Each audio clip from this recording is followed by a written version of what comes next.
What's up, IndyCar fans? David Land here, bringing you a diecast review on a 1/18 scale Conor Daly AJ Foyt Enterprises Chevrolet from the 2017 Verizon IndyCar Series season.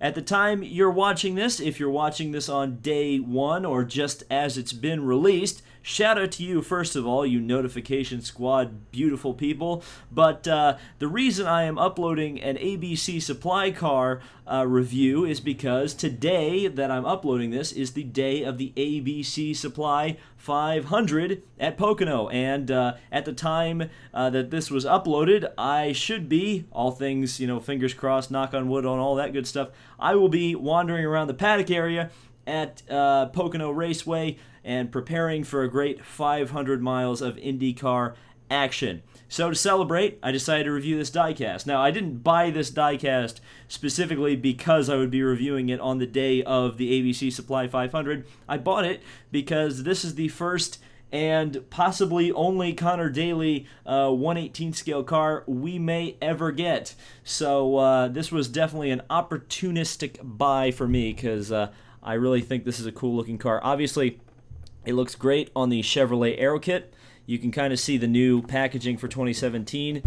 We kind of already went over this in the Pagano review, so I'm just going to go really quickly over it. Also, if you've seen the 1/64 scale review, you will recognize most of the stuff on the box. So, let's crack this thing open, take a look at it, and let's start the diecast review. So this is one of two ABC supply cars you can get representing the 2017 IndyCar Series season. The other one is, of course, Carlos Munoz's number 14. The differences between those cars are subtle, but it's blue mirrors, a little bit of strip of blue on the wing, and a blue camera pod. The Daly, obviously, has more white on it. That is the same way it is in real life. The Daly car generally has more flashes of white. The Munoz car generally has more flashes of blue. Now, this is the second team for AJ Foyt Racing, which you may remember from last year and the year previous when Jack Hawksworth drove this car. Of course, the difference right there, the number 4, which was previously used by Lazier Racing during the Indianapolis 500, and the last time it was used in the full season capacity was when Panther Racing used it, or no, excuse me, that's wrong. Stefano Coletti used it for KV Racing in the 2015 IndyCar season. Then it was Panther Racing that used it before KV.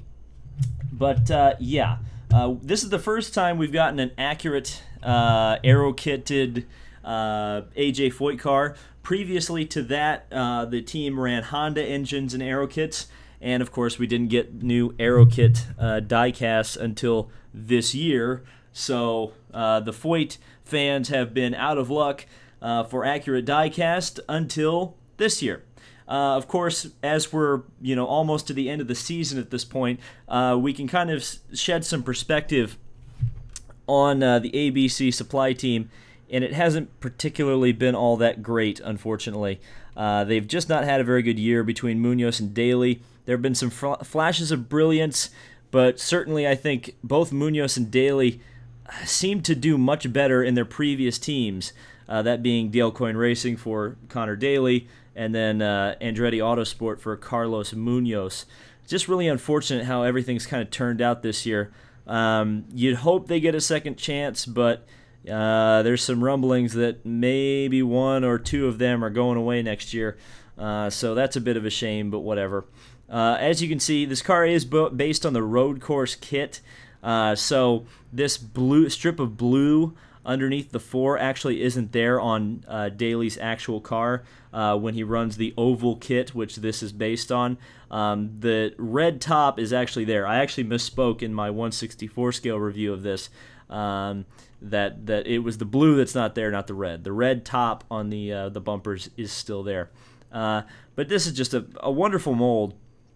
I really do like it quite a bit. That's why I own so many of these. I think I own 5 or 6 oval track Chevrolet kits, and it's just a really nice looking diecast. Again, another Conor Daly car.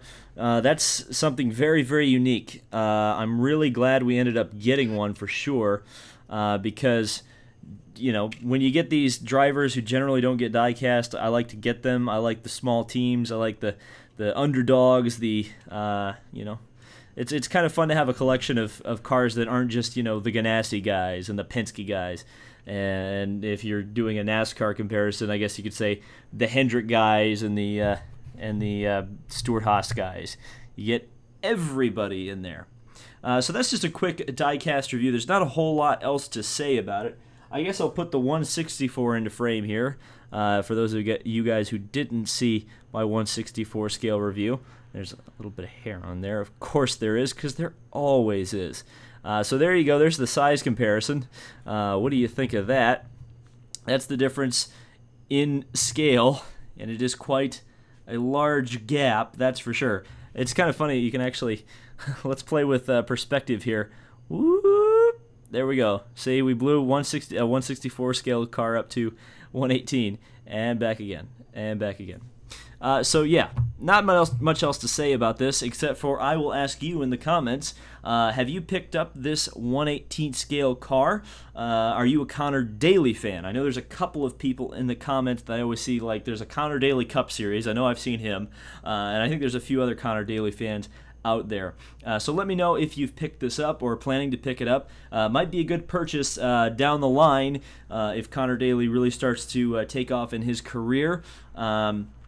Also, where you can buy these. A lot of people have been asking in the comments, so I'm going to answer real quick. You can get these at the racetrack, at the official gift shop. If you go to the racetrack, they usually have a few tents there, or at the Indianapolis Motor Speedway, of course.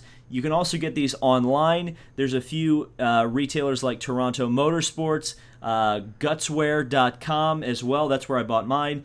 And you can also go to eBay. eBay may be your cheapest choice, because if you buy directly from IndyCar, a lot of times their shipping prices are pretty outrageous, along with a pretty hefty markup on the diecast. So I'd say go to eBay if you want this. Thank you guys so much for watching this IndyCar diecast review. I know not a lot of people watch these, certainly as much as kind of the other content on my channel. So if you did enjoy this, hit the like button and leave a comment. It's always good to know that even the lesser appreciated videos are appreciated. So thank you guys so much for watching. This has been David Land on YouTube, and we'll see you in the next video.